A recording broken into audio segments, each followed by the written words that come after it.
Good morning. Welcome to a vaping town hall addressing youth vaping in Louisiana. I'm Rochelle Stipe. I'm the Senior Cessation Program Manager with the Louisiana Campaign for Tobacco-Free Living. I have co-facilitating here with me our technical facilitators, Jamie Cyprian, who's a Senior Regional Manager, and also Mitzi LaSalle, who is the TFL Regional Manager for Region 6, Central Louisiana. We would like to thank the community of Monroe and the Monroe City School Board for allowing us to use their administration building today to host this important event. Our objective for the town hall is to describe e-cigarettes, vape products, and discuss the misconceptions about vaping. Explain current trends in e-cigarette vape use and the risks associated with them among Louisiana youth. Also summarize strategies for youth vape prevention and tools available for youth vape cessation. And we will work together to determine the needs and concerns of your community and schools to reduce vaping amongst youth.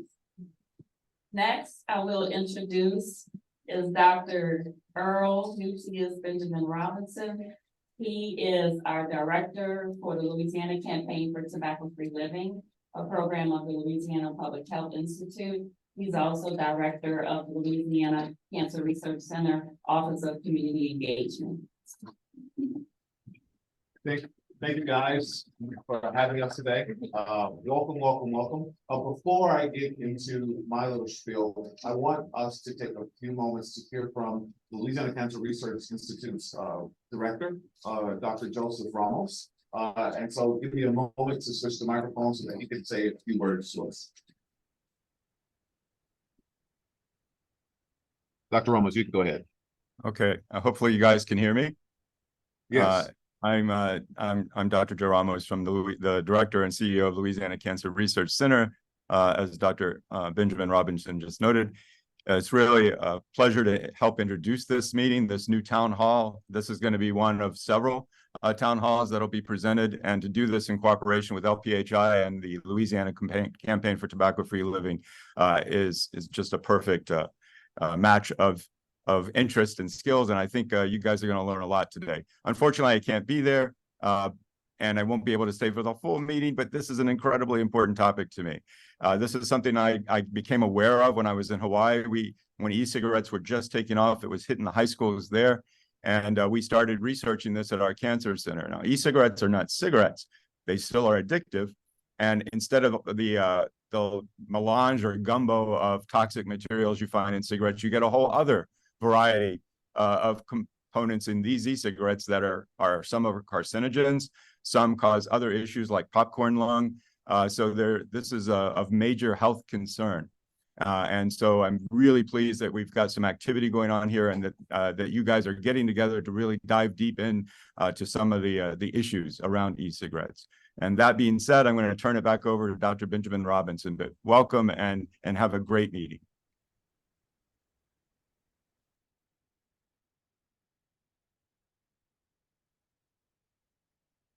Thank you, Dr. Ramos. And again, welcome. Thank you guys for joining us today. As Michelle stated, I am Earl Nucius Benjamin Robinson, a native of North Louisiana, so I'm glad to be back here today. I am an alumni of the University of Louisiana Monroe. And so we are excited to have you here today to learn, to share, to discuss around vaping inside the Monroe area, inside the state. As Dr. Ramos indicated, this will not be the last conversation that we have inside the state. Our next conversation will be in Lake Charles, and then we will have a statewide town hall. This is an important issue. We have seen that inside middle schools, vaping has increased or tripled, and inside high school, it has doubled. And the significance of that to cancer is that youth who vape are more likely later on in life to become regular smokers. We all know the link between smoking and cancer. And so we want to do our due diligence to have a conversation that helps to inform the community, but also helps for us to listen to see what the community has to say, and also to learn information from our esteemed experts who will be on the panel. And so without further ado, I will turn it back over to Michelle. And again, thank you guys so much for joining us today. Thank you, Dr. Ramos, and thank you, Dr. Benjamin Robinson, for that welcome. Next, we will have Jennifer Hayline. She is our regional manager for Region 7. I'm sorry, I'm sorry. For Region 8, and she's going to go over the back and the epidemics. You all can actually see the numbers and statistics across the U.S. and also in Louisiana regarding youth vaping. Thank you. Well, thank you all for making it out today. I'm so happy to see a lot of folks from the Monroe City School Board, schools who work in our school system. That's really great. We have people here because they're community members, parents who are concerned. Anyone? Okay, great. Who's a teacher? Raise your hand. Okay. Coach. I'm seeing your national shirt, so I just assume. Still counselor. Thank you. Let's get in there. So mental health professionals, public health professionals. So we've got a few, and then my regional managers from around the state. Can you raise your hand? We've got some folks here. We've got Lake Charles and Shreveport, Alexandria, the North Shore. Thank you. And we've got New Orleans, and oh, yep, we've got Baton Rouge back there. So we're well represented, and James is here too, also from our New Orleans office. So just thank everybody for being here. I'm going to try to be as brief as I can. So I'm going to blitz through this content. Let me just say that if you want more detailed presentation, more detailed content to any audience, you are always welcome to reach out to me, to any of us, and I will go through this more in depth and more slowly. But I want to get to our panel members, and I want to hear from y'all. So you're going to get all the info, but you're probably not going to store it as fast as I'm going to go through it. So we're going to go ahead and go through it. Go ahead and advance me and just keep me moving. Okay. All right. So we're going to talk about kind of understanding that there's this mental health component as we've gotten more details about vaping. So there's going to be a lot of mental health threads through this. And I am Jennifer Hayline. I'm a licensed clinical social worker. My background is in mental health. Some of you may know me from Monroe City School Board as well. I do serve as an elected part of the board. But this is my main hustle, the school. Is it not? Okay. So keep going. So harmful products. So, you know, we used to go around talking to kids, and I still go around talking to kids. When I started 12 years ago, they're like, how many of you kids know cigarettes are bad? And they would all raise their hand, right? Everybody knows cigarettes are bad. But then you'd have people come in, and then the vaping came in, and then I'd ask the youth, how many think vaping's bad? And you might have one or two hands that go up in that classroom, but everyone else was like, no, we hear it's okay, it's harmful. The information's getting out. I don't know. Did any of you see Big Vape on Netflix? It came out. But it is very interesting because it goes through. I don't think it was fairly nonpartisan. But so we know there's over 7,000 chemicals in cigarettes. Go ahead and advance. 70 of them can cause cancer. So vaping, you guys know, I'm sure everybody here heard when vaping came out, it's just vapor. It made it sound like it's steam, completely harmless. It smells amazing. I've got a pretend store display back there of vape products. Smells, it's actually like sick. I'm old, so like sweet stuff makes me a little cool, but it's very, very sweet. Sometimes it smells good. But we're going to talk about like anything that's aerosolized and inhaled. So we're including Juuls, we're including Elf bars, we're all the vape e-cigarette products. So they come in all shapes and sizes. There are watches. Keep going.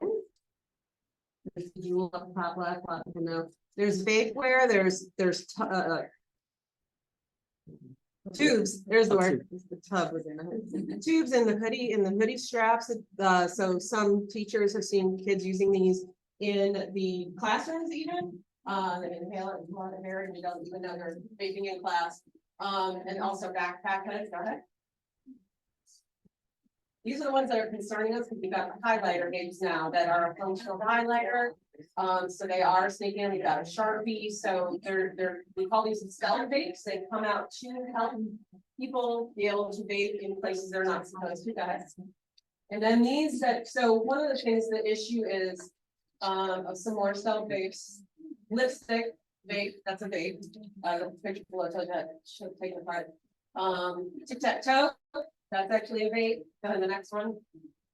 So this industry says it's not marketing to kids. Those are all vapes.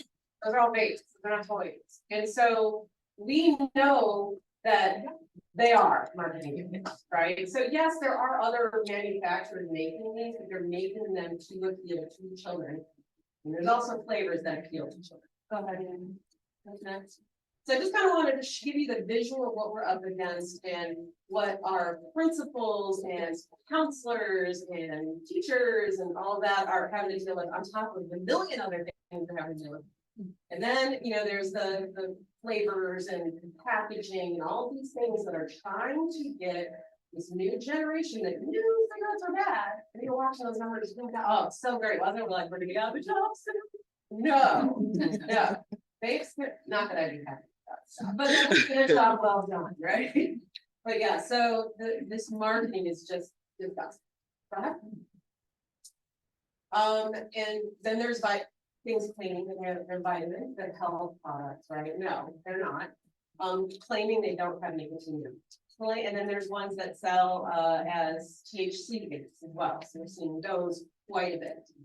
Go ahead, next. Help people online can hear. You can't hear me online. Make sure you put in the chat, please.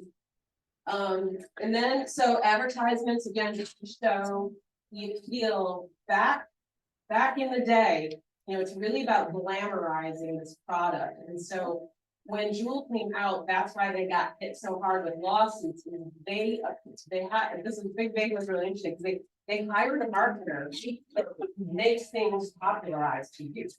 And so he did his job very well. He did it very well. We got people got hooked, we got influencers using it, and kids just picked it up because the information was out there was false, that it was safe.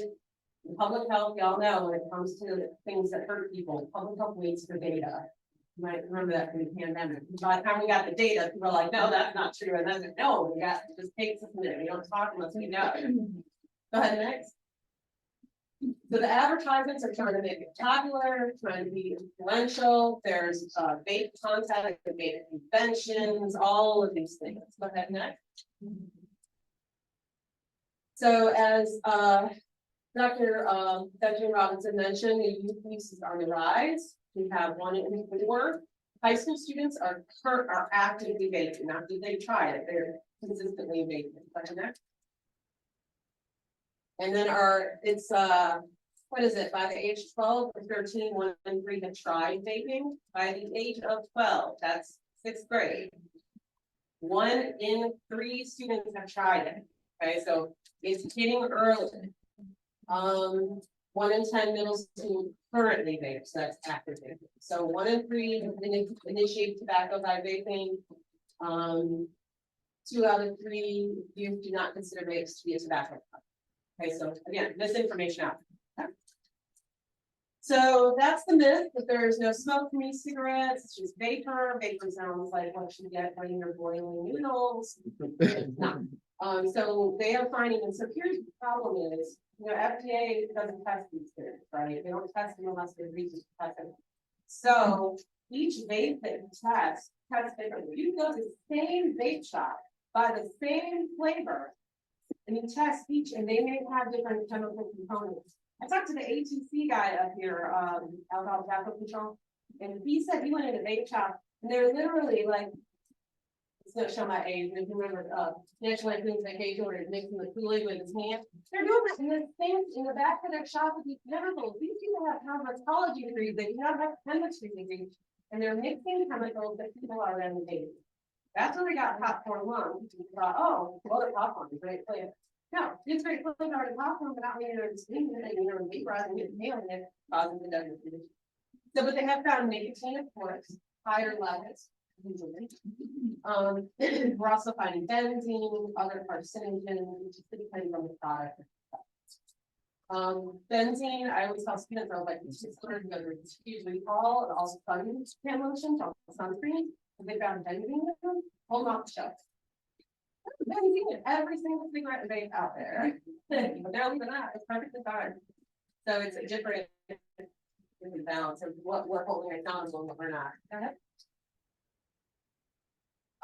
So we're gonna talk about nicotine because, you know, cigarettes we know has like all these nasty things in it, 7,000 chemicals, all that. And so when we talk about vape, the reason that it's a problem is the level of nicotine, the addiction is so high because the nicotine is so high. So one joule pod contains the equivalent of a pack of cigarettes.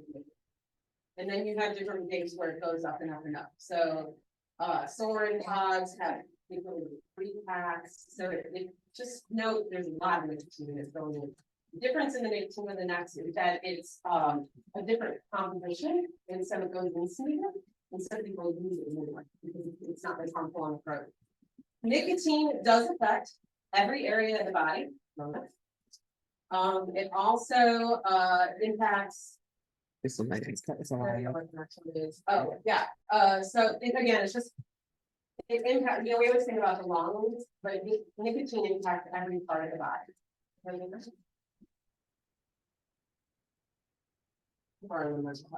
So in addition to the physical aspect of it, it also affects your ability to learn, focus, pay attention. You know, we have, oh, well, I'm gonna go back a little bit, but so, you know, when you're talking about 6th graders through 12th grade, especially, they're already having difficulty with all the tasks that are put on them anyway, which is a lot of times why they're vaping, but the vaping is actually making it harder for them.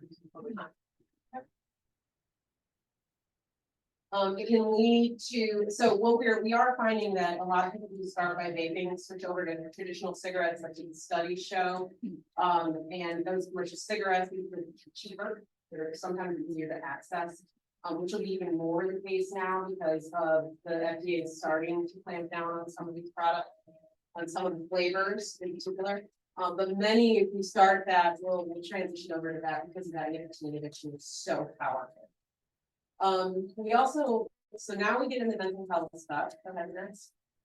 And we just need to understand that the way the brain develops is that during that critical time of like about 12 to 18, that brain development is like that. You know how that baby brain develops from 0 to 2, you know, they go from like a completely mess to a walking, talking, eating, being. That's what's happening in those teen years. But that prefrontal cortex is the last to develop, and that's the part that tells you, hey, this might be risky. Hey, there might be consequences. That's the last to develop. You know, some of us have done dumb things even in our early 20s, because that mine's still dormant. But that, you know, it's right. Okay. Just, you know, that those things. But anyway, so yeah, I mean, so that's partially why they're doing it, because you might tell them as a concerned adult, this is not good. You're like, that's not good. I'm not going to do it. I'm going to be okay. I'm not going to fall off that bridge. I'm going to, you know, it's all those risky behaviors because of that prefrontal cortex. But I'm not going to go into all this, but yeah. So this talks about, and again, I would go more into detail in this if I'm doing the full presentation. But we want to get to you, but just to understand that there's real science behind what the nicotine is doing, how it's impacting the brain. They've even found in some studies that the gray matter shrinks in the brain of people who are nicotine addicted. So it's very significant research that's coming out, and I'm so glad that they're also looking at the mental health and how this is intersecting. That's the judgment's last to develop. That's the gray matter one with the next. Have I lost you guys now? Is it too bad? Okay. So the irritability, impulsivity, anxiety. A lot of times those are people, why people are using nicotine vapes. Some of it is social. It's to have that social interaction with people. I'm a big vape, and was one of the, you know, it might have been a company about one. Anyway, they're talking about like they were super lonely. And it was a way that they could connect with other people because they didn't have a way that they were connecting. So sometimes it's social, sometimes it's emotional. They are so stressed. I know I was talking to one of our principals and he was saying that the pressure put on kids to take these, one of those classes, the dual enrollment where they're getting college credit while they're in high school. And the pressure placed on them, like, right, just get all A's and all that. Yeah, so it's so much in addition to all the activities they're doing. I know mom, she's like, they don't understand, like, we gotta run here, we gotta run there, you know, this activity, that activity, we're making sure we're on top of them, and that, you know, and you got more than one kid, more than that, so kids are feeling it. We're all stressed these days, right? I mean, post-pandemic especially, stress is pretty rampant, unfortunately. So the problem with nicotine is though, it's ramping up the difficulty. So on next. The research is even saying that nicotine use is associated with increasing depression and anxiety. It can also lead to more significant mental health disorders, including schizophrenia. That one I need to see more research on, because that was a very shocking assertion to me. But this is what the research is saying, so since what I'm talking about, that, you know, it was easy to talk about cigarettes, we had all that other junk, so we really need to talk about nicotine. But the effect on this kid is significant. And so parents who are giving their kids vaping, we say, well, it's better than smoking. And really better than they just don't know, and that's our job to get them worse. And next, that's what you're here to help figure out how we're gonna do that. Stress cycle, it's typical cycle, and stress, so you're not stressed, and then it wears off, and now you're more stressed. So, and that's that vicious cycle. And then of course you get this data coming out that can lead to other addictions. A lot of people hear of vape then move to THC. So this is key, right? How we talk to our youth. Got counselors in the room, right? You're gonna sit here and preach. It doesn't work. You know, it's about saying, hey, what's going on with your concern? If you're using this to deal with your anxiety, we need to talk. We need to figure out some other ways. Being an ally with the youth. That is something as a parent that I've always done. I look at these are future adults, so I need you to equip them, not preach to them and not put them down. I need to equip them to move forward, and that's one of the essential pieces is how do we talk to them about this when you find out that they did work with them. So again, we're going to focus on why are they there? What's going on in your life? What can I do to help relieve some of that stress, that pain, that all the things that are going on? Go ahead, next. This is a more in-depth, obviously, how do we intervene, but we're just going to go on that. Go ahead, next. These are just some visuals about like what the anxiety and all that. It was an ad campaign by the Truth Initiative. And we are partners with many organizations, American Cancer Society, as mentioned, Louisiana Cancer Research Center, Well Ahead, who's represented here as well. Our local physicians and schools, and we've got American Lung Association and Northeast Delta Community Service. We've got them all. And we've got some great grantees. I've got one sitting in this front row here. Mr. Sammy Crawford, he runs a boxing gym, and he has come along as a partner to help promote that as part of his anti-bullying campaign, to also talk about health and vaping. This is an example of one of our groups out of Tallulah. We work all throughout the region, and this is called our Next Era group, and it's pre-K 12 and beyond is the name of the group. And these are students who advocate for that peer-to-peer interaction, helping peers to understand why this is a problem and how it's going to affect their health. And especially, I don't even have time to get into talking about health disparities and how certain communities are targeted even more than others.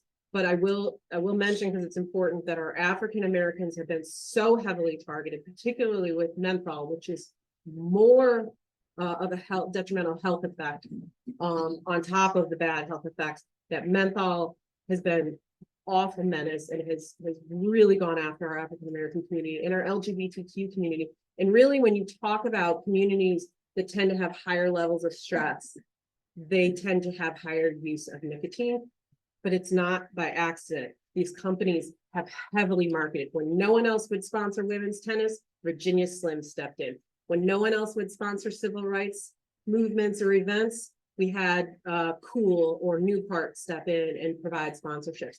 This is targeted and it's intentional. But so our youth are fighting back and they are educating policymakers. They're looking at passing new policies. They did a zombie walk to try to display the ills of vaping and smoking. And that was a real successful event and wandered around downtown Tallulah. So that was a really great event. There's a bunch of resources to help people, mental health resources, tobacco cessation resources. What is next? Almost there. What am I, tell me when am I supposed to stop? You're early. You're good. Okay, You're good. sorry. Okay, and so this is the livevapefree.org. You can text vape free to 8733373. Yes. Yeah. Okay, so, I'm very excited and I'm just because I'm gonna sit down. Thank you all for being here. I know it was a lot for you to take time to be here. Madeline is missing biology and French, so kind of a big deal. But she's my intern by proxy, so she had to. So I do thank you all for your attention. And like I said, I don't normally go through things this fast, but I really want to get back to everything else. Okay, and I will hear some of the other questions.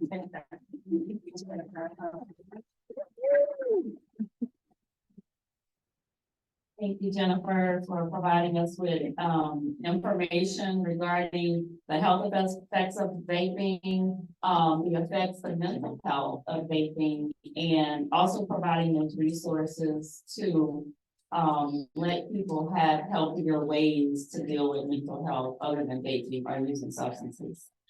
Next, we're going to go into our panel discussion. For each of you community members and stakeholders who took the time out today of your busy schedule to attend this important discussion, thank you for being here. Our hope is that you hear the information that you hear, you'll find it useful. And with this information, we hope you are able to act on this issue. We want people to leave the conversation with useful information and hope that it aids them in addressing the vape issue here in the community. I would like to introduce our moderator, our panelist moderator, Jenny Dickerber. She's our Associate Director at Louisiana Campaign for Tobacco-Free Living. She's the Associate Director for TFL and also operations under LCRC. Jenny? I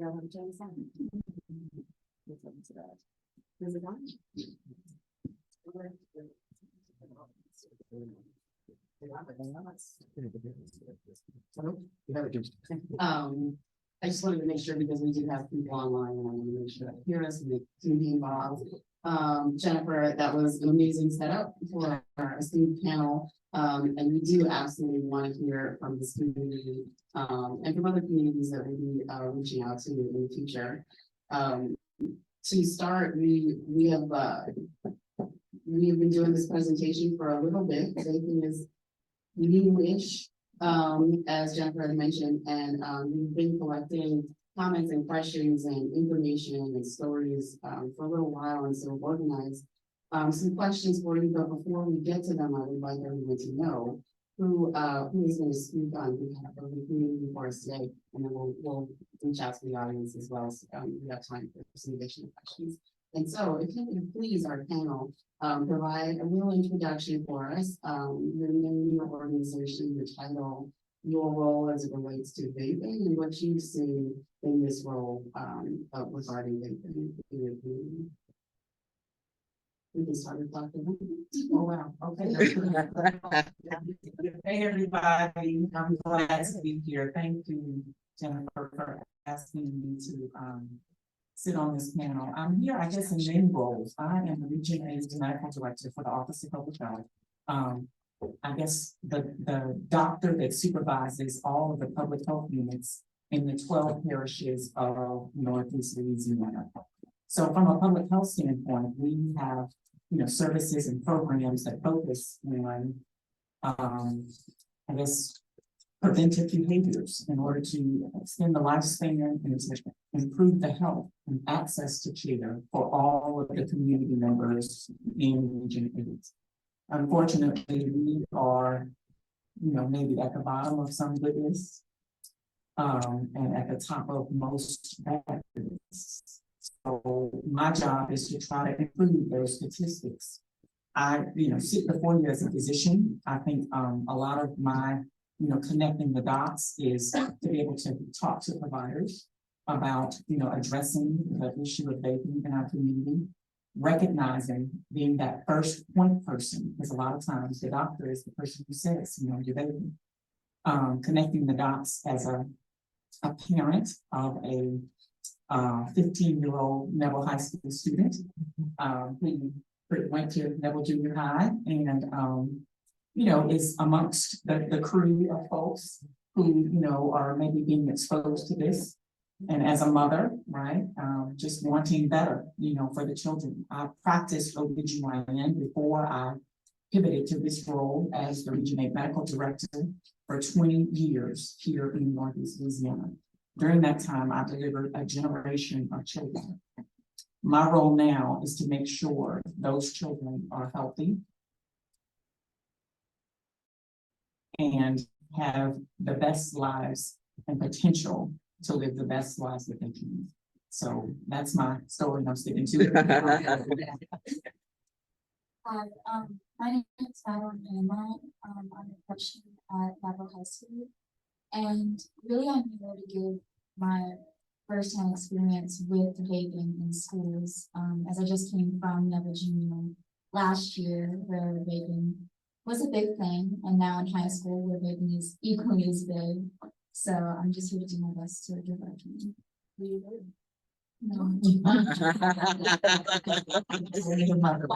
Yeah.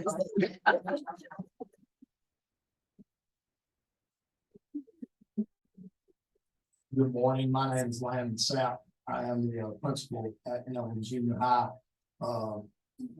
Had Madeline last year. Maybe to see her go, wish I could get her back.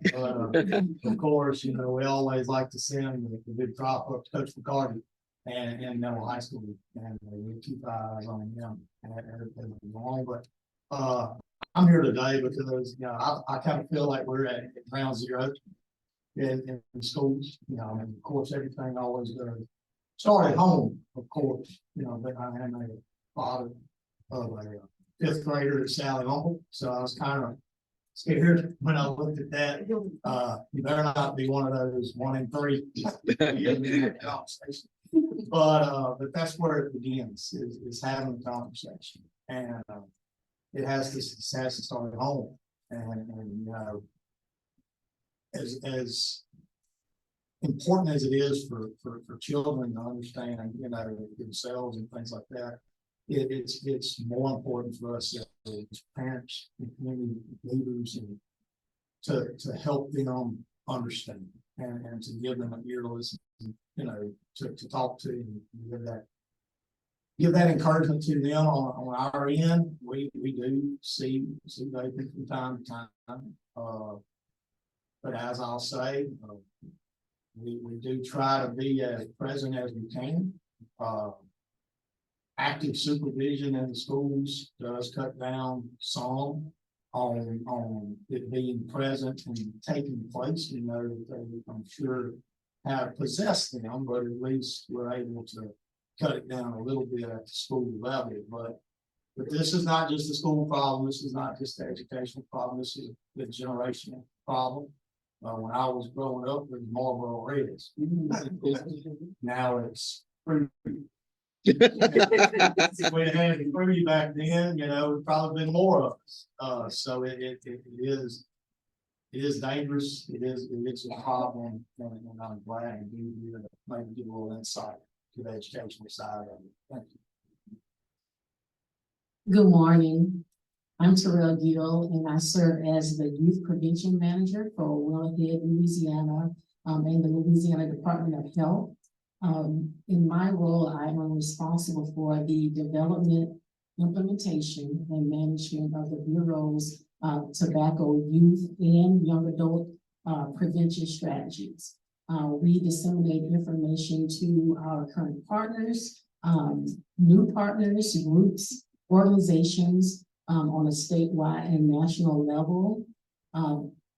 In my role, I have witnessed many of the things Ms. Jennifer spoke about earlier in her presentation about the familiar marketing and about the different products that are available to you. And I heard this young lady's phone go off just a moment ago, her smartwatch, and it reminded me that, you know, there's a big company that actually has a watch. It's a smartwatch, but if you take the top off, there's a pod inside, a vape pod inside. And so, you know, a student can just do this up to their mouths and they're vaping. And so it's really hard to conceal it nowadays. And so I've witnessed that. And another thing she mentioned was the advertisements. So I've certainly seen a lot of that. A lot of the tobacco companies target our youth through social media. As you guys know, our youth live in a TikTok world. You know, this is the TikTok generation, and our youth always have their phones. They always have their phones, and these companies know that. As she mentioned about donations to different organizations, you know, those are the ways that they are infiltrating, you know, these different industries. And one last thing, you know, our youth, you know, walk to school, or if they catch the bus, you know, once they are on their way home, you know, there's probably a corner store nearby where they drop in to buy snacks. You guys know how we used to do when we were growing up. And, you know, upon entrance, they are bombarded with all of these signs and advertisements, you know, that's all tobacco products. You know, so those are the things that our youth are facing, and those are the things that I have witnessed in my role. My name is Allison Earl, and I work at Oxford.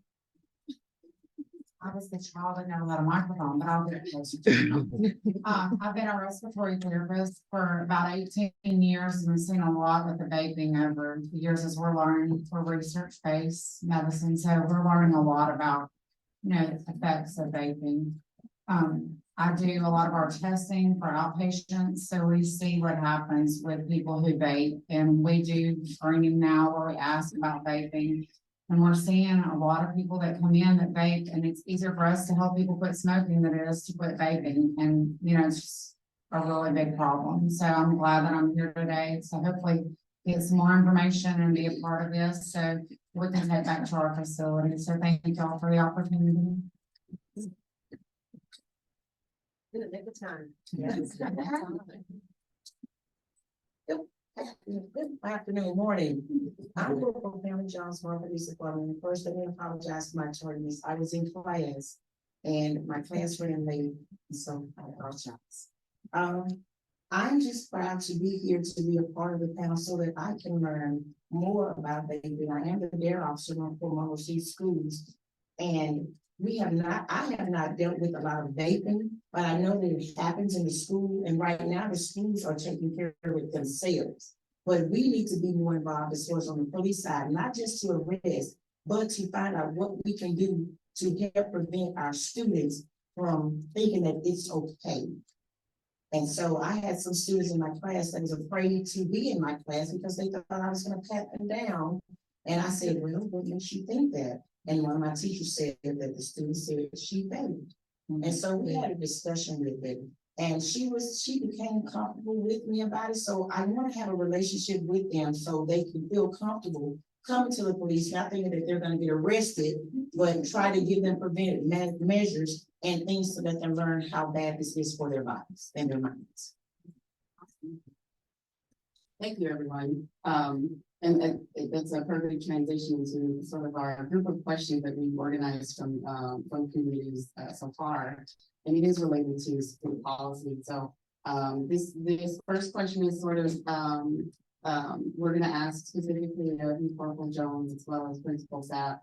Regarding state policy, we have community members that want to know, how can we support state policies that are less punitive, less punishment based, and maybe a little bit more educational? Mr. Singer. And if you can't hear me, I'm sorry, I'm just pretty loud. At school level, it's a hard balance to take. Because the last thing that you want to do is normalize something and make it be like understanding, well, yeah, we can walk around our schools with them, and it's not a big deal. There has to be accountability. It has to be accountability on students. It has to be accountability on mom and dad and parent and guardian. But at the same time, it can't be all of one and none of the other. So you have to find a balance, like what we do at Nelson Junior. When we find what we do for all of our school board policy, as the way it is written in our school board as pertaining to vaping, but at the same time, you make phone calls, you conference with students, you conference with parents, you as John was saying, it's more than just a paper and a ride to the house. It's talking to our counselors. It's talking to, trusted people at the school. We try to have very good relationships with our students. It's very important for administration and, teachers to know their students, for students to feel comfortable with them. For our officers, we do have sometime SRO off and on at all of our high schools too. And building that relationship with the SROs and seeing like what John was saying, seeing the SRO not as the police person that's gonna put me in the car and take me home, but as the person that, okay, I know I did wrong. Let's talk about why I did wrong. You're still gonna have consequences. It's just like at the house, just like with your daughter or your son. You have to have an open dialogue. They can't be afraid of you, but they also have to feel comfortable enough to admit an issue. And then we as the adult have to be able to hold ourselves and our emotions in check and be able to talk to them about, okay, this is the reason that you shouldn't do this. Why are you doing this? You're going to get in trouble, but at the same time, I want to help. I don't want to just punish you and send you down the line. So at the school level, it's very important to have counselors. It's very important to have open dialogue with students, and students to feel comfortable coming to administration and coming to teachers. And that goes back to the charge of the educator to begin with, to building relationships with the students. It's not just about A's, B's, and C's. It's about helping people grow. It's about building relationships, not just with students, but with family and community. You have to know your students, you have to know your family. I don't think I need to add much, but sometimes our students fall short of help. We talk about a village for our students. We talk about it. We have to do it. We did it, and I'm sorry, our parents did it for us. That's why this room is full today. This room is full of people that's concerned about helping our youth. Sometimes they do things for attention, and they don't understand the risk and the consequences of some of their actions. And even if they do understand it, they may not totally understand how bad it is for their bodies. When I teach my students, I tell them the things they put in their body affects their brain, because your brain tells your body what to do. And it hurts your body. My book is outdated in there. Trust me, I've been fighting that battle for a while. So vaping is not in my book, but vaping is in the world today. So by us having this meeting today, it helps me to be able to insert vaping in there when I'm talking about smoking cigarettes. And my students bring it up and I tell them, okay, I don't know the answer to that. Why don't you go find the answer to your question about vaping? You come back and let me know. Because I teach them, you teach me and I teach you, and together we're gonna both learn what we need to learn.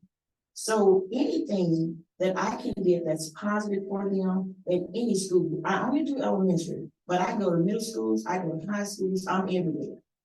Everybody knows me. And I don't do that on purpose, but everybody knows.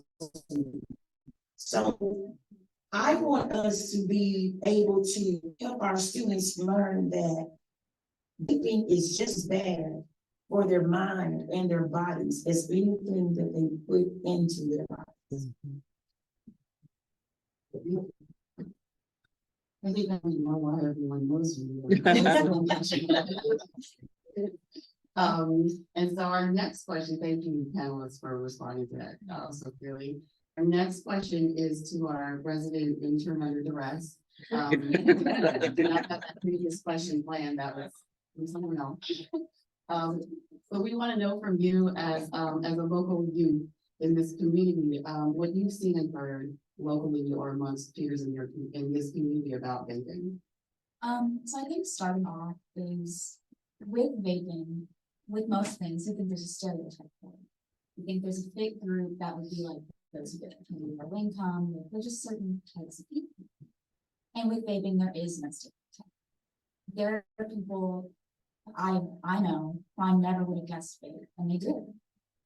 And learning that was just the biggest shock because you just don't expect it from some people. But that's the thing, it's the people you don't expect. It could be cheerleaders, it could be, you know, Neville High School thing with bells, it could be band kids, it could be orchestra, it could be anybody. And you see it everywhere. And I don't normally get close to vaping because I mean, based on my mom's job, I really know how bad it is. But I'm definitely still around. Like you'll see at dances, I had my high school homecoming dance, not now anymore. And when we walked in, we were, you know, we had the metal detector over us, we'd take off our shoes, we had tennis shoes on. Everything to prevent kids from bringing in vapes. And I'm not things. And people still got it in. I mean, every now and then with my dancing crowd, you would just see a cloud of smoke rise up. And you would smell the cotton candy or whatever it was. And you'd see it all the time. Every dance I've been to, I've seen it. And it's really, really interesting the lengths people would go to get their vape into students, into the high school, knowing that like the consequences of they get caught. And that's just how addicting it is that they're willing to risk the police patting down, searching for the vapes, just so they could have it in for an hour and a half of them. And it's just really interesting to see, to watch. And you said you see it in the bathrooms too, or anyone in particular. Yeah. I remember one time I walked in the bathroom and it smelled like orange, like a really strong orangey sweet scent. Not like a perfume, it was a very distinct smell, and it was the oddest thing, walking in and smelling that. And like middle school is really where it started. Particularly last year is when I saw it become a big thing. And I mean, I know one time I was in the hall and the vape just fell out of somebody's pocket. And it was one of those, it was a big vape, it was great, and it was really insane that they brought back to school. But they were everywhere. And I think really last year is the point where it moved away from being cool to vape and it became that addiction. Because it was one of those things. It's like, oh, if you're gonna be a cool kid, you have to vape. You have to, have the cotton candy, the watermelon flavored vapes with you at all times. But it's not that anymore. There's not as big of a level of peer pressure from my standpoint to do it. It's more people who are in desperate need of that nicotine. I agree. And it's sad to say that it just started with no meaning. I know it's bigger than in middle schools because they have a little bit more freedom than they do in elementary because the teachers with them all the time, but they sneak it in. And it has become a bigger addiction now. And if it's just for the flavor, and I know some of them are not just doing it for the flavor, they're gonna upgrade it as any addiction. It starts out fun and cute and, to them, it's fun and cute, but then it's gonna progress into something more. And we're gonna see it more in our middle schools, in our elementary schools.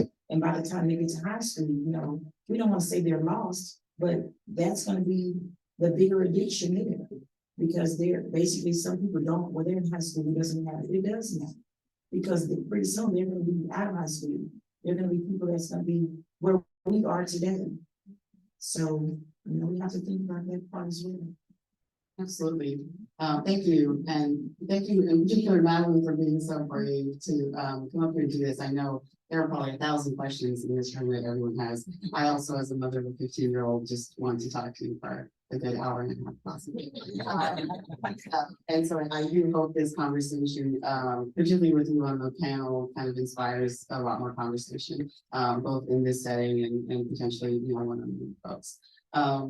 And so I do want to sort of transition more to that parent perspective, and I'll ask the full panel to provide some insight possibly on this, on how can we inform or support parents on being more informed and more involved.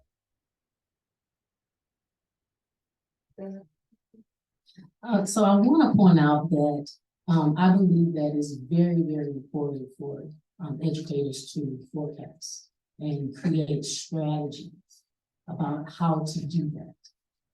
For example, think about the welcome package. Think about summer correspondence. Think about the orientations. There are times I've been a part of, high school orientations where they are reporting by grade. And during the orientation, there's just a lot of different things. And so that can be included. Athletic games, assemblies. What about those school newsletters? Now, we all know as parents, we love to look at the newsletters just to see if our baby made the honor roll. We just want to see our baby's name listed within that newsletter saying that they made A or A honor roll. Well, that is an opportunity to put information out there about the resources or whatever it is that you want to promote. Also, think of, sometimes you have to get creative. For example, we have parent volunteers. And we need to call on our student ambassadors to maybe, come out to the carpool, one day before the bell rings and hand out that information to them while they're waiting that long carpool line. Those are opportunities. So I urge educators to get creative and think about all those times when you guys actually you're touching the parent, or you are able to speak with them. It may be through the Remind app. It may be through a recorded phone call. Let's call them other than just saying your kid wasn't in school today. Let's use that as an opportunity. So forecasting and creating strategies to get that information into the hands of the parent. And to speak with them directly, because you'll have them there for orientations and assemblies and those athletic games, and you can do it tastefully, but you want to grab their attention. So I would think about it from that point of view. Something I think that it's important for us to realize kids model their parents. And I think especially in this community, we're working with folks whose parents live. Okay, and I don't mean to be, very frank here, but they're getting that from somewhere. So I think, targeting and educating the parents, is important, but we've got to, somehow pull the parents in and say, look, I need for you, to help us to, this kid has consequences, and honestly, it falls back on you. Most of you get their vapes from family. They get them either from family, about 20%, friends, about 35%. That initiation comes from home and in that environment. So it's important for us as a community to tackle not just the kids at school, but as a community to tackle, this is the introduction, as you said. It starts out being cute. It starts out being fun. Then it becomes an addiction. Then it becomes an addiction of nicotine. That moves to weed. Then that moves to opioids. And then, we got a whole community of addicted behavioral styles. So I think just really kind of educating and targeting, I can remember an episode of, what's the medical show, Grey's Anatomy, where this kid comes in and she, has some, breathing issues, and they're thinking it's asthma, they're thinking it's all kinds of, and I'm sure you can relate to this, and they can't figure out why this baby has such bad respiratory issue. But it turns out she takes right. And they do a chest X-ray, they do everything, and the popcorn lung shows up, and you are killing yourself, basically. Because you can't breathe, you can't get oxygen, your brain cells are not gonna be smart in school, you're gonna start having some mental issues, and it becomes a big to do. I think that educating the community about the vaping and the need to stop. Because secondhand, if it's blowing up in the cloud amongst the dance floor, that's spreading amongst all of the kids. If it's in the stands at the game, that's the whole crowd being exposed. So I don't know, I just wanted to offer. We have adults come in all the time that think that vaping is a safe alternative to smoking. And I mean, we've been battling that for years now, and it's taken a while for research to come out, but I mean, they honestly believe that they're doing something great for themselves. And we even did some training. I was talking about some therapists because I was coming here today. And she said, do you remember that training we did a long time ago? We were told to tell patients that this was a good alternative. And I said, I did not take that training, but she said, I promise you that's what I was. But I mean, even some physician offices, and I think we can be better in healthcare as well. And that's what I was preparing to come here today. So I've been talking to other staff members, and I said, we've got to do better. We need to do better for our youth. We need to do better for our community. And I was talking to a guy this morning, and I don't have any kids in school. Mine is older.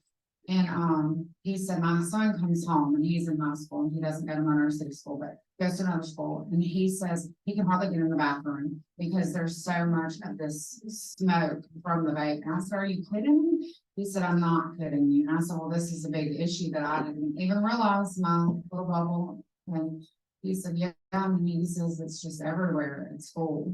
And I said, oh my gosh, I just didn't believe it. And I said, they're getting it from their parents too. And he said, yeah, they are. And we had a physician that told me when I told her I was coming, she said, my kid had a party, they left these vapes at our house, and they were vaping in front of me. These kids didn't think there was anything wrong with it. And she's a physician. And she said, I could not believe it. And she does a lot with us. We do a lot of public things with smoking cessation and things. And she said, the kids aren't even scared. They're just doing it in front of grown-up people, and they're doing that in front of other people as well. So it's mind-boggling, but we do have a serious problem. I mean, and we've got to do better as a community as well. Add on, don't mind what you said about. With the deal with the difference.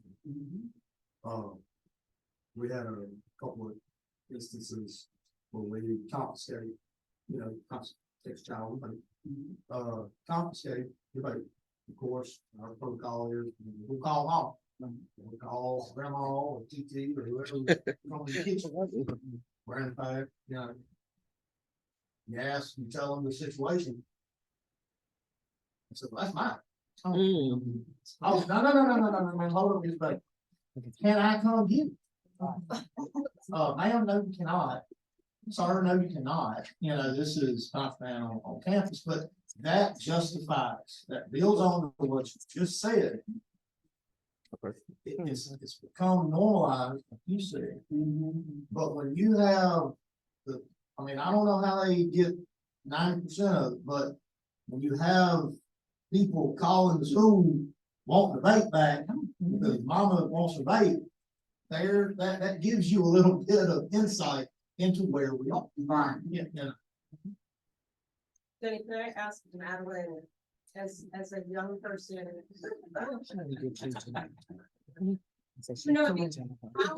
how is it that an adult needs to talk to you to convince you not to use? Like, yes, I do this work, so you hear it all the time, but we all know people whose parents do that stuff and that it doesn't match. So the kid's gonna go do what the kid's gonna do. What is it for you that resonated, or what do you think youth need in terms of how they're approached and how they're spoken? I think a lot of it really lies with respecting the adult who's talking to you. I know a lot of kids who just don't respect their parents and talk to them in the oddest ways. And if you don't respect the person who's trying to engage with you, if you are getting yelled at by the person, like in assemblies, sometimes we get talked to like, we're not even proper people. They don't respect us. And when we're not getting respected, when we're trying to be educated, we tune out. When I tell you, my brain wanders every assembly, just right over my head. Because I don't appreciate giving up about something I'm not. I can't even imagine if you are vaping and somebody's over here, like, you're a person for it, you shouldn't have done it. Like, it doesn't even make sense. But with people who are like my mom, and then just more relaxed with it, like, doing it in a way where I know she respects me and that she knows that I know what I'm doing, do not need to be doing. It just, respect goes both ways in a lot of relationships like that. So even if it is from a counselor, that the child might respect more from the parent, it just has to be an adult that people will actually. Thank you for that. Jennifer, I think we need to start doing parenting classes where you're just bringing her. Yeah. Just talk to them. Thank you. And just to bring it back to our medical professionals, we have them on the hot seat for a couple of questions here. Community members are very much in that mind space too. What happens in the clinical setting? And so, Dr. Turner and Allison, are you screened in the clinical setting in doctors' offices? And if so, what is the approach? Let me just say this. I told y'all at the beginning, I practiced OB/GYN for 20 years. And when I first came here, I was in New Orleans for training, and then I moved back home. I'm from Bastrop, okay, Strop City. I went back home and started practicing, started seeing patients, started delivering babies, and this was not an issue. They've been smoking, of course, and what the messages about tobacco use in pregnancy were strong. Okay, so you encourage patients, you ask them, do you smoke? Do you smoke? Do you smoke? And of course, no, I don't smoke. And yes, I smoke, and you work with them, with the consequences perceived as being babies born too small. Okay, so tobacco use, prematurity, babies who weigh less than 6 pounds, that's kind of the deal. So in my later years, I guess, maybe, 13, probably 14, on through that generation of deliveries. Then this vaping thing starts to become an issue. I mean, I would have pregnant ladies come in and have a baby, something. At first I was like, oh, what's that? And then they would take a breath and a cloud of smoke would come out. I was like, oh, no, we don't do that here. And when asked in the screening process, I said, well, do you smoke? No, but I vape. I use the e-cigarettes, right? And that gets me through, and I don't have to smoke. And initially we were even trained, right? That this, e-cigarette was an alternative to smoking, all right? And that this was a little bit safer for even pregnant ladies. But then I was like, I just don't know about that, because you're inhaling something in your lungs, and to me, you're having a baby. And I just don't think that that's appropriate. So I'm going to ask you to not do that while you're pregnant. And they would have the hardest time, because by the time it's an addiction, then it becomes more of an issue. You have to have it. And, it's worse than smoking. Their partners would also vape. So they would come in as a couple, because, in OB visits, everybody's happy you have a baby. And sure enough, he would vape, she would vape. I'm thinking, no, we can't do that. And so, sure enough, it's important. We do screen, and we do recognize. And first I was just putting on the chart, positive tobacco. Then I began to put positive vaping, right? Because that becomes important, so that when those outcomes come later, the baby's born, small. The baby has, preeclampsia, or the mom has preeclampsia. We don't know the consequences of that, again, data. We're going to have to wait to see what those baby mothers' babies actually look like and develop into. But it is something that's a major problem. We are screening, but there's not like a plan of care or treatment for cessation or for encouragement, to those moms, until most recently with our, well ahead. So, I would certainly like to piggyback off of what you just said, but I certainly want to emphasize that, you know, healthcare providers play a critical role. A critical role in, you know, discovering whether or not a youth vapes. And also being able to provide quick resources. You know, there's trust there. Typically you trust their healthcare provider. Like you say, sometimes you can't do much with a parent, but try to educate them. But as far as with the youth, healthcare providers play a critical role. And I do want to point out that on the Well Ahead website, we offer tobacco intervention trainings for providers. And it does provide, you know, step-by-step instructions to, you know, of course, you guys, the providers are pretty much know how to screen. They pretty much know the questions to ask. But some providers may need to know how to advise them and how to, which quick resources are available. So we offer them on our website, and then we do the 2 A's in 1 R: ask, advise, and refer. And that's what the trainings are there for. And providers also receive a CME credit as well through the AAFP. We also have an e-cigarette online training. That presentation pretty much covers a lot of what we talked about today, but it goes even farther into talking about, you know, cessation of resources. They may not be aware of the different advertisements, but maybe some, but it is to provide them with data and statistics. So we have a host of knowledge on our website for providers, and we also have a brief intervention training, better known as BTI. Once again, it's step-by-step instructions, because the purpose is to first identify whether or not the youth is actually vaping, and if they are, then have quick resources available for them. And I know in our screening process, like we used to just ask about the tobacco products. And then if they vape, they say, well, no, I don't do any of that stuff. And I mean, you can smell a smoker when they come into your office, but when they're vaping, you don't smell them. So you don't know what they're doing. So now part of our screening process is, do you vape? And we have a smoking cessation for our hospital, but it's for adults. But you know, they're having a harder time getting people to quit vaping versus it's easier and things work better than we do for our nicotine replacement and things like that. But a lot of the youth, they don't even know how much nicotine they're consuming, because the different products have different amounts of nicotine, like we've discussed here, and they can't tell you how much they're getting. You know, if you're a smoker, you can say, well, I smoke a pack of cigarettes a day. What kind of cigarettes do you smoke? And we can kind of figure it out from there. But these vapes, you don't know.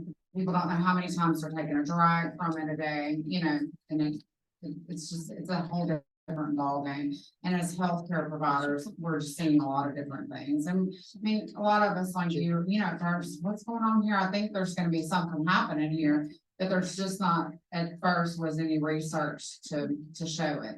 And then you have somebody that comes in and they are very ill and they have very disabled lung function, and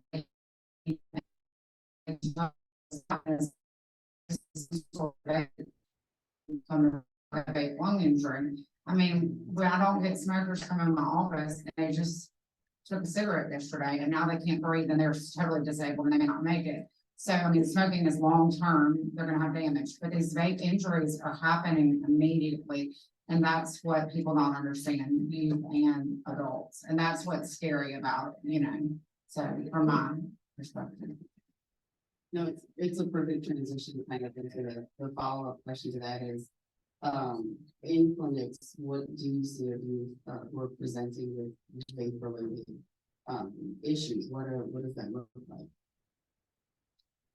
These youth have old people's lungs, as if they've smoked for years, but they've been vaping, and the injury is so much more severe and so quick, right? So just a matter of, you know, junior high to high school, in a couple of years, they have the lung injury that looks like a a 65-year-old man that's been smoking Marlboro kids, for years. I really think that this is significant, how we live in a world of, like we said, TikTok, everything is fast and, kind of instant. This vaping, the effects of it are fast and instant and permanent. And then these folks can't breathe, they can't participate in sports, they can't be, cheerleaders and dance on folks because they end up, not being able to sustain the exercise and practice patterns that are required to maintain physical activity. It affects their health and their lives. And they don't always know, and we were talking about this at work yesterday, they don't always know what's in the vape, and they're getting these juices that are mixed with other things. And one of the guys who works with us works for a drug recovery place as well. And he says, also, they're putting fentanyl in there. They can take these pills, they can take your pill and they can do something to it. They know how to do it, and they can put it in these vapes, and that's how they're doing it. And I mean, it's just scary to think that your child could be trying to go to the bathroom in a junior high situation, and her friend says, here, she's probably has to taste like bubble gum, and something happens. I mean, it's very scary situation. Thank you. And sort of to transition a little bit into the other side of health with that, before we kind of pivot back to the school related perspective, let's talk a little bit more about mental health. And this is for the full panel. In terms of vaping and mental health, how do you see vaping affecting mental health in your different roles? I really think that any addictive behavior, is a manifestation of some mental health issue. Oftentimes you're gonna look to something to help alleviate that depression. If you're anxious, people say, well, I always smoke one. I'm worried or I'm anxious or I'm nervous or whatever. And it becomes whenever you're depressed or anxious or whatever, then you're leaning on that as a solution, and it becomes a vicious cycle, as you showed in your slide earlier. I really think that those two are related, and unfortunately for you, this is attractive to you. It's something they can easily hide. Anything that's hideable, that's attractive to young people. They think, oh, I'm getting away with it. I didn't know. They don't know, right? But it's something that, I think affects their mental health as far as problem solving, and relating to, how can I say this? Finding a solution to a feeling other than an addictive bad habit. It squashes that because, it gives you a little high, gives you a little relief or whatever, and you think, okay, I'm good, but the depression is still there. The anxiety is still there. The pressures, right, that we talked about earlier are still there. So, this is important. I think us finding solutions as a community, again, outlets at school, clubs, involvement, boys and girls clubs, boxing clubs, things that we can do to offer alternatives to something as addictive as vaping. Impact for mental health that you might have observed? I guess I could throw in, kind of like what you were talking about. It goes back to, so much stress, and we as a community, we as a generation, we do put a lot of stress on you. I'll tell you right off the bat, my son is way more stressed out than I thought he was when I was his age, because we push him so hard. We do it out of what we think is love. We do it out of what we think is in their best interest, but when we push so hard, and then they don't have an outlet, so they don't have a calming voice. It's that performance anxiety a lot that leads to, from what I see, and this is from a personal and a professional, so as much as it is about solving a vaping, or we could be sitting here talking about vaping, we could sitting here talking about alcohol. You just sitting here and talk about any of these any of these things that are gonna release or give me that little bit of just that calmness, but you gotta have that person. And you have to be able to have that person that can give you that calm. And it goes back to having the right people at home, having the right outlets in school, you know, you've got to trust. It's about building trust, like Madeline said. You know, if you're constantly berating or you're constantly yelling or you're giving me a book of criticism, but you're not giving me even word of encouragement, you know, one word of encouragement is going to go a lot further with a child or even an adult, really, than sitting there giving me a book of criticism. And that to me is just as important as sitting there talking about what we put in. You know, it's about people helping people, and it's about getting to know what's going on with here and being a safe place for someone to talk to. And everybody can't be that person for everybody. But we, like you were saying, we have to go out, we have to try to give every single opportunity that we can to put the right kind of people in the right kind of places, whether it's law enforcement, whether it's education, whether it's teachers, whether it's clubs, whether it's community, whether it's, you know, it's extracurricular. You know, it ain't gonna fix the problem, but I guarantee you it'll help. Yeah, can you talk about that pressure that you had in junior high or that you saw others? You know, it's rough. It was a rough time. That's one of those I've still to move past. But, high school has truly been really different for me because I'm in a marching band and it has been so gloriously drama-free, easygoing, and it's been the best thing that ever happened. But middle school, junior high was not. So, I mean, there's all these pressures of grades, of doing well, because once you get to middle school, oh, then suddenly like grades are weird, grades are important because you have to set yourself up for success in high school. In high school, you have to set yourself up for success in college. It's just a never-ending cycle. And so my grades, I know my grades slipped. I've been practically a straight student my entire life, and in junior high, I was not a straight student. And that was really, really hard for me. Because it's not even parental pressures. My mom never really put too much pressure on me to keep my grades up. But it's just societal pressures. Feeling like if I don't have all it is in my report card by the end of the year, I'm not good enough. I'm not good enough to go be a lawyer if I want to. I'm not good enough to be a doctor if I want to. I don't deserve being on student council. I don't like, it's just this circle of things. And if you don't have a good outlet, like for me, it's band, other people can sing like cheer or choir or really anything under the sun. They turn vaping because it's easy. It's easier for them than getting involved. And that just kind of is how it played out for so many people, unfortunately, because they didn't get to find the thing that makes them tick. What about the social pressures? Just not really just smoking or vaping, but like just that overall home stress, social stress too. I'm sorry to be taking over that. I just know like she's got a voice, and it's sometimes you don't get to hear what the life of a junior high kid is like. I mean, yeah, home pressures are just on top of everything.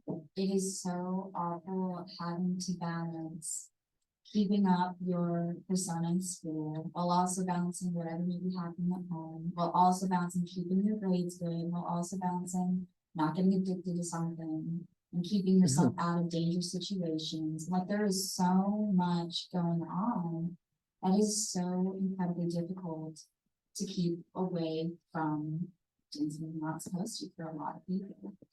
And it can just be so tempting to do something bad, or not even tempting, but something you do unintentionally because you're just not thinking about it anymore, because you're thinking about so many other things, because there's so much else happening. Society, I'm sorry. Society makes it very hard for us to be parents. Society makes it very hard for each of us to do all the great things that we talk about. I love the idea of reaching out to parents. We have so many health fairs throughout the city, throughout the year, and we need to continue. And I started one at the police department, and it's a headache, but it was worth it. It was worth it because not just that you have fun things for the children, but the parents had to come with them. So therefore, the parents participated in the different activities we had, yoga. And one parent got tired. I smoke. Well, that's why you can't breathe. I mean, but we did different things, and we had a lot of people there to talk to them about the things that could hurt their bodies that they put inside once again. And from my Dare Fast's point of view, peer pressure plays a big part in a lot of decisions that I need to make. Like Dr. Hunter said, family plays a big part in it. That's where it all begins. But of course, they want to blame the schools for it and the teachers for it, but it begins at home. Bullying plays a part in it because, and as Madeline said, a lot of children want to fit in with the cool kids, and and then they, oh, if you don't do this, you can't hang with us, and so society is making it hard for us to be good parents, great teachers, great advisors. Every part that you play with the youth is important. And I just ask, we don't give up. We gotta stay on. I had to make, the reason I was late today, my students were acting up because their teacher was testing a smaller group of children and they had a parent in it. I walked in the room, you would have thought I was God. They quickly got quiet. And I said, so when I come across the hall to teach you, we're writing today. I may have to take recess for a week. Their eyes got so big, but you have to give them consequences for their actions. And as they began to write my behavior essay, sometimes I feel like I'm a real school teacher because I still some of their teaching techniques. But as they would begin to write my behavior essay, it's like, Dr. Jones, if we do all of our work, you're gonna think about recess? I don't think about it. But I might not change my mind, but they understood that for the behavior they gave the power earlier, they suffered from it when it became me. The same respect you give me when I walk in your room, you should give that to every teacher. It's not about the uniform. If I come in jeans, t-shirts, and tennis shoes, I'm still Officer Jones, and I don't know, and I know none of us sitting up here in this panel or sitting out in the audience has a 100% answer to stop this. But I want us to be able to, like you said, get that information. We need to start at the top, and parents are at the top right now. So we need to start with them and let it journal down. And I just want to reiterate this one thing, and this has been said, and you said the key word, addiction. Because that's the key. That is why so many cannot understand why it's so hard for them to stop. It's hard because it is an addiction.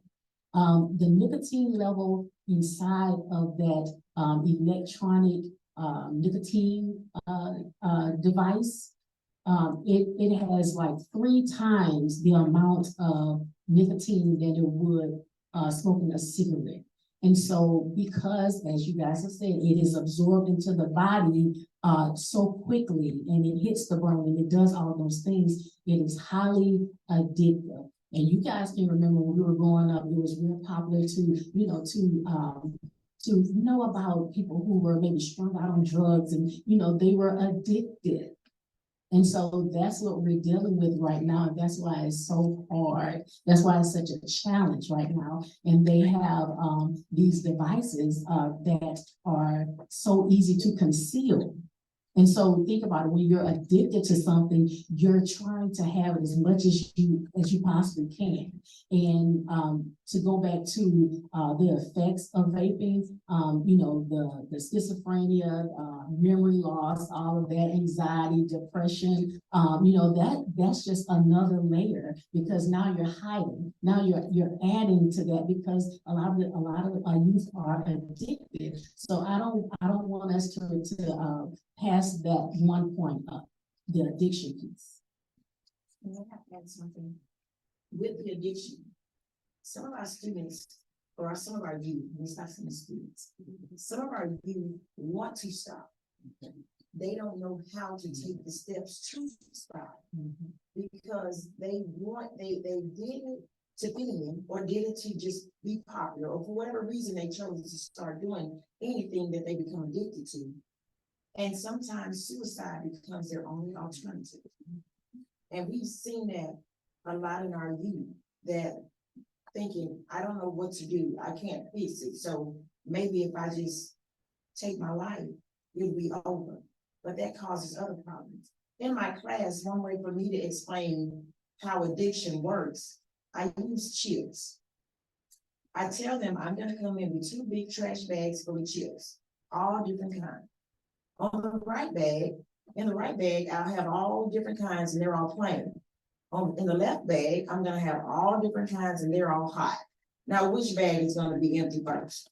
The right or the left? The hot, because they have become addicted to hot chips. It doesn't matter what type of chip, but they become addicted to that. And they sit there and they think about it. So I make them sit up and I write, okay, how easy is it to become addicted to things that are bad for you? I say, now you don't think hot chips are bad for you. I say, but if you listen to your parents, they say it might taste good coming in, but it's not good. So I make them think about thinking, and we bring it in when we're talking about cigarettes and marijuana in my class, but I have to sometimes, even though they're 6th graders, I have to teach like their pre-K sometimes in order for them to understand what I'm saying. But they get the concept when I give it to them on a different level. Yes, we work out the book, but sometimes we have to work from the hip and get them to understand what addictions, how quick it is and easy it is to be addicted to something. Well, if I say something, you know, you built relationships with them. You spent time talking to them in an appropriate manner. So just like with any good teacher, you know, you gotta build a relationship before they're gonna listen to that. So it goes back to building relationships, communicating right now, and say, you know, you're gonna give respect and you give respect. And that's just as important. You know, I want to add that because I know what kind of relationships you build with your students, and you know, and students, you know, these whatever it is. So that's super important to be able to reach somebody. You got to work down a barrier to fall. Yeah. So. One last thing, if I could, Madeline, I must say that I'm so impressed that you're a Vaping nerd. I'm calling you a Vaping nerd because I think that's a good thing. And I think it just takes a little bit of time spent with the kids, you know, really on an individual basis. And this age group, you know, that we're dealing with, these youth, this is the time where you're finding yourself. And either you're gonna find yourself in liking music, or find yourself in liking sports, or find yourself in liking, you know, languages, whatever that might be. You might like speaking, you might be a student council member, you might, you know, all of those things are coming into play. And like Madeline said earlier, you know, it's so many things coming from so many directions. Some people don't find their slot except through addiction, or through vaping. And that's where they shine. You know, if I have the coolest watermelon or whatever the flavor of the month is, you know, then I'm cool. And this is where I find my light, and then I'm shining in a different way. And it shouldn't be that. I think counselors, I think, you know, teachers, you know, dare officers, you know, folks who, you know, church members, I know neighbors, you know, those that can find something in a child that is an alternative to that child turning to vaping or other addictive behaviors. I recently lost a member of my team. One of the guys that serves as a sanitarian for me to suicide. And I met him for the first time. I went to a health unit, and sure enough, this is an older guy that's in his 30s. All right, but you know, when I met him, he was in the office and had a vape device. Okay, and I haven't said this. Some of my team is here today. I just want to recognize Adrian Talton Shaw, who is our emergency preparedness team member and coordinator, but I recognized that he was he vaped. And we went somewhere together, and in between us leaving the door of the building and getting into the car, he had his vape device and a cloud of smoke walls. You know, it's balls, right? I'm like, oh, okay, oh. You know, but that was the norm for him. And a day after I met him, he committed suicide on Friday the 13th. So that was my first time meeting him, but obviously there was some, you know, time that there were addictive behaviors in the workplace. There were some things going on that I guess he felt like I'm hopeless. I do not want to see our community turn out in that way. So whatever we need to do to fix it so that we don't see the consequences, the ultimate consequences of that type of behavior, I want for us to do. If it's getting kids involved in band, dance, you know, boxing, you know, boys and girls clubs activities, soccer. My son is a big soccer player, you know, basketball, football. We are Friday Night Lights kind of communities. I mean, we do it all the time. But we have got to focus on these youth and make them have some options that don't allow them. Because if you're playing football, you're not gonna be able to play. Okay? If you're playing band instruments, I mean, you know, we can't play the flute and vape. It's just not gonna sound good. If you're in the choir, you're not gonna be able to sing and vape. That's an outlet. And I think we have to make sure that we're providing those outlets. Thank you for the whole panel, to really dive into that. The question about mental health, it's worth the tip of the iceberg, really, is what it sounds like. And we had so many more questions, and a lot of them related to this. And even online, we had several questions, kind of tiptoeing around the same conversation. And so I'm sorry we can't get to the questions online at this time, but I think it kind of speaks to a larger, you know, that maybe 11 to 1 is not enough time to really unpack this conversation and this discussion. But you kind of transitioned us into I think a good space to open up to our audience as well as the panel. I think the audience needs to also, as a panel, you know, participant panelists, and talk to our folks up here who are kind of leading the fight, strategies. So after, you know, discussion today and the presentations that were given earlier, what do we think are some strategies to prevent vaping? What are the, you know, either short-term or long-term, whatever you think might be popping up in your head today that you think we could probably move on or at least think about developing? And so again, this is for the audience as well as the panel. I think you can feel free to either stand up, or if anyone on the panel would like to, as people in the audience are finding some bravery. I have a comment in there. I do want to say that we talked about how addictive nicotine is. It's highly addictive. And because it's so addictive, it can impact the developing brain. So it's so important that schools and organizations adopt a supportive approach to discipline versus a punitive approach to discipline when a student violates a tobacco-related policy. One of the first things the schools and educators and the community can do is to implement a comprehensive vape-free policy. The second thing is to educate the youth with vape-free resources. It's so important to provide that education. And another thing that leaders in the community can do is, you know, certainly adopt a non-punitive policy, because, you know, when it's punitive, you're not going to reach the youth many times. Okay. I do want to point out that on our website, we have a resource that's through the American Lung Association. It's called In Depth. The program is, you know, it consists of 4 sessions that are 50 minutes long, and the training is provided by a trained facilitator. Okay. The facilitator can conduct one-on-one training with the youth or through a group format. They can come out to the school or they can meet somewhere within the community.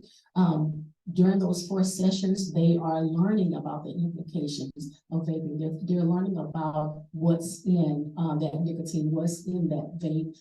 They're being educated on the physiological effects of it. A number of things are being covered during those 4 sessions.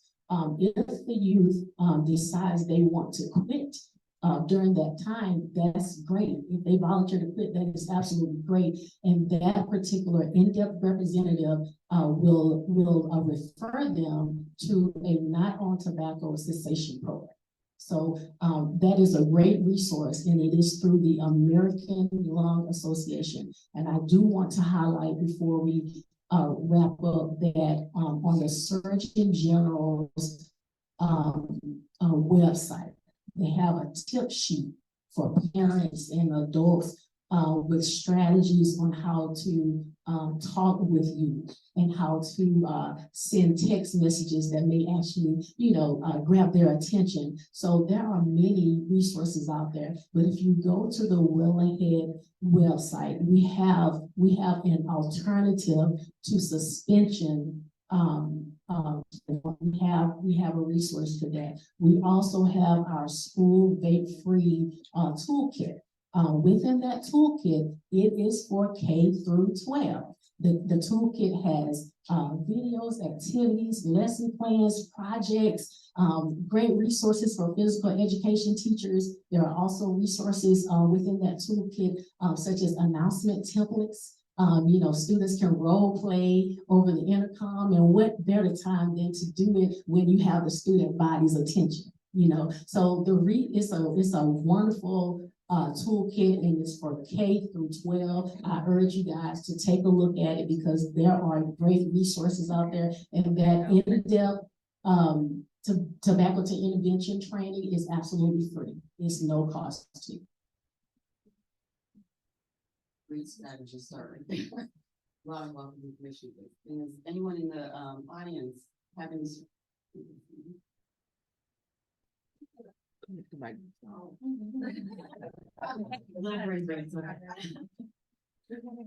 It's online too.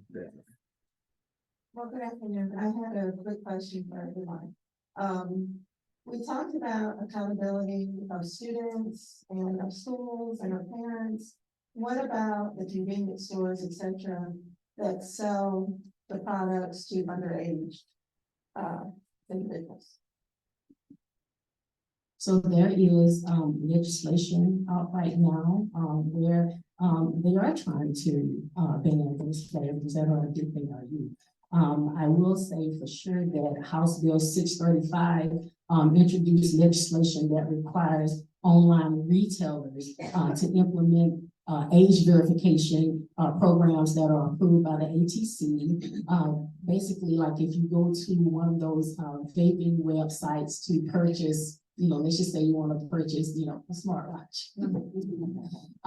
As soon as the site opens up, a pop-up will come there and it'll ask, are you at least 18 years of age? That's just one legislation that has been introduced, but it's certainly a work in progress. But we do want to let you guys know that we have leaders that are fighting for the ban on flavors. Some of the convenience stores get like discounts. Like I don't know, whatever, now I'm saying, I hate to use that because that's a local, but just a convenience store, the corner store, they get a discount. And they are getting a discount to reduce the price of cigarettes, reduce the price of vaping kind of, they get allowances, in these corner stores. The production and they get promotional items, the companies that make these things, they get volume rebates, they receive incentive payments, they have, kind of value added services and promotions at their stores if they sell a certain amount or meet certain quotas. So, stores that participate in this kind of thing, I think we really, and I'm not sure how to really do that, but we can have maybe an impact by voicing community concerns over this. If this is the store where you go to get your vaping stuff, then maybe we can kind of just press that store to look, you know, I don't know if there might be, municipal, kind of action, tax, kind of incentives or those kinds of things that we can implement as a community that would help, to make this not be the corner store where you go get your vaping stuff. I wanted to add to that point, we had a grantee in Providence several years ago.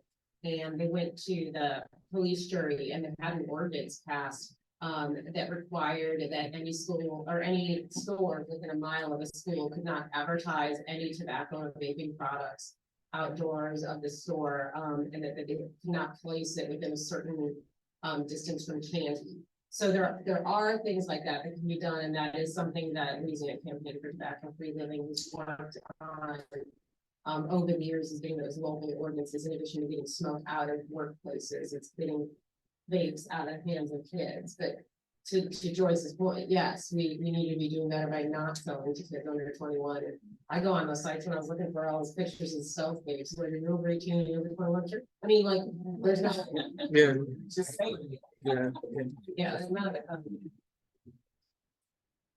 Well, from a police standpoint, of course, arresting people. Oh, I mean to smile. When I saw it. Sometimes we would, I know we have done it in the past where we know certain stores that would sell tobacco products to children underage, and it would be with marked money, and they would go in and that person that sold it to them would be held accountable for their actions.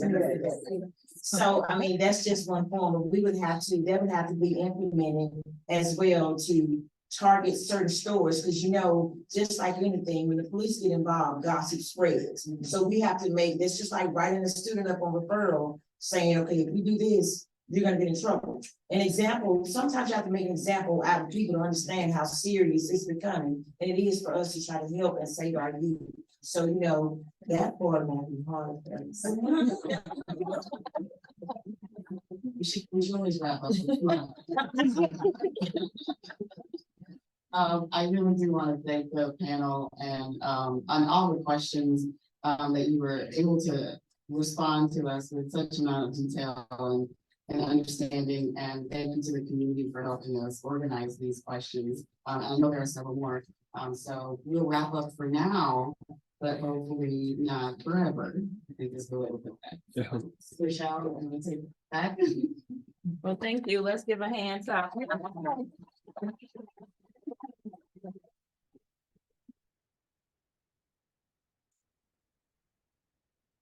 And I just want to thank everyone for your questions and feedback and the information that we're getting from you, because we want to take this information that you give to us and what we discuss here to help improve the issue here in Monroe in the northeastern part of the state.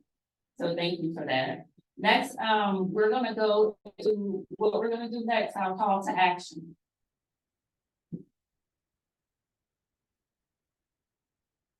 And so as far as call to action, we're looking at short-term and long-term. And these are some short-term things that you all can do within the community to address vaping. So today is actually our first in-person town hall regarding vaping. We're going to have another in-person town hall in the southwestern part of the state, Lake Charles area, in the spring. And all of the information that we're getting from these in-person town halls, we're going to feed into a statewide virtual town hall, which will also be held in the spring. Also, community resources. Ms. Gill mentioned the school vape-free toolkit, both CFL, Tobacco-Free Living, in conjunction with the health department Well Ahead program. We created this toolkit, virtual toolkit for schools, which guides the schools into changing policy, how to educate administration, teachers, coaches, parents, and providing education to youth. Also we have, push cards regarding the toolkit on the back table, so you can grab those and take those with you. Bring it back to your school administration or school board, and it lists how you can get the resources. Educational events, providing education, within the schools amongst the youth, maybe a parents' night, doing presentations to them, giving them more information about what these products are, dispelling the myths of vaping to not only the youth, but the parents. Also participating in, day of action events like Take Down Tobacco Day, which is April 1st every year. It was formerly called Kick Butts Day. Some may be familiar with that. A lot of youth in schools participate on that day and do events, tobacco-free events. World No Tobacco Day is May 31st. Great American Smokeout, which is upcoming next month. That's a day where we're asking people to pledge, okay, let's stop for one day, and maybe that will lead you to the process and motivate you to continue to quit. And then other health observances that are related to tobacco and vape use can participate in events. And then for communities, community-based organizations, you all that are working with you, your advocates for you, work in partnership with the schools in your area to see what you can do to change vape policy, to enhance vape policy, enhance your current tobacco policy and include vape. We can also, you can also create cards, push cards to, and give those to the youth, having them pledge that they're not going to pick up vape. We do the same thing with tobacco, other tobacco products. So that's a motivator, having them to pledge to keep their bodies healthy. And this is just going over what Ms. Gill mentioned regarding the toolkit. There was a House bill that was passed last year that basically included vape into the 100% tobacco-free schools. And so the kit covers strategies for schools, education and staff, and also students. Also, there's different resources in that toolkit. It provides national resources through the American Lung Association, and it also lists our local resources within the state that's available. And that can be accessed from the Wellhead website and also the TFL website. Ms. Gill mentioned the alternative to suspension program. Next slide. Unfiltered Facts, which is a good resource on the Wellhead website, the state website, that provides facts and education to youth and also for adults. So there's many resources available, just to let you all know. Next slide. And so we go into quit resources. So in partnership with the state, we have Quit With Us LA, where any type of tobacco user can access the services to help them quit not only tobacco, but vape products. They can go to, they can call 1-800-QUIT-NOW, or they can go to quitwithusla.org, or they can also enroll via text by texting the word READY to the number 34191. And for youth to access this service via web and actually text. For youth, we know that youth don't usually pick up the phone and want to do phone counseling, so they have digital access to the service. Next slide. Live Vape Free. So Live Vape Free is a program in Louisiana for Louisiana youth, specifically for youth. It's a tool available to them. They all have their smartphones, so they can basically text the word vape free to the number 873-373 and start to enroll, start getting education regarding vaping, helping them through the process of quitting, giving them, it's very interactive. It gives them videos, podcasts, chat access, and it's easy to navigate. Next slide.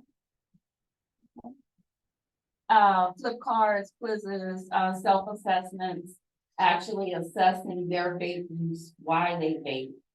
And it really gets down into the reasoning behind it, you know, and a lot of times it shows, anxiety, depression, and those underlying reasons why they're vaping. Next slide. As a part of the Live Vape Free program, so we have the tool for you to text. But this year we added an actual part to this program, which is the adult advocacy part of the program, where adults can get information online. It'll give you tips on how to communicate with the youth about it and what resources are available for you to help them. And this is also a really good program. It's not a tobacco-free living program, but it's Parents Against Vaping E6 paid. And it's a national grassroots organization. Basically 3 moms in New York found out that dual representative came into their schools and were talking to their 9th grade kids and telling them that vape was totally safe and that the FDA would be approving it really soon. And so these moms got together and formed this grassroots organization. And it's a really good website. I believe there was a meeting, a national, I think it 2 days ago. So a really good resource for parents. And regarding long-term, after this, we would like to further the conversation regarding this. And what you all can do, what we can do together to address the issue. And in addition to that, any more information, you can contact us. This is our contact information. You can go to our websites. TFL, we are available for any technical assistance that, for example, a specific school or a school board may need for us to come in and help them to change their policies, implement education, etc. We're available for that. And my card, for those of you who are local, my card is on that back table. Brad is kind of pulling up some of the things we've got. We've got some pocket keychains that have the text vape free number on there. I specifically wanted topics because it's that fidget, something to do with your hands or the vaping. There's this store display in fact that we haven't seen a vape in person. If you just go walk near there, you can smell it. But there's different kinds of vapes there, and Juul and all others. So feel free to look, don't taste. There's the brochures and that's information. So feel free to take the office to no smoking the vaping sign. Welcome to take my card, take my contact info, call me with anything. I know this was a big chunk of time out of your day.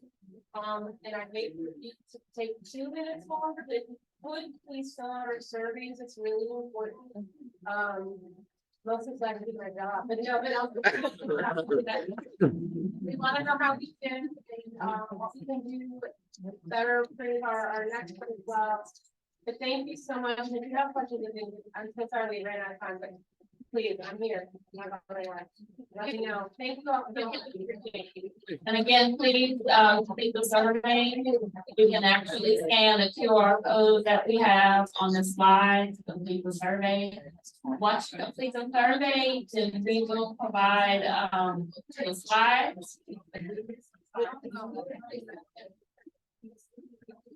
We will provide the slide once the survey is completed and, a resource.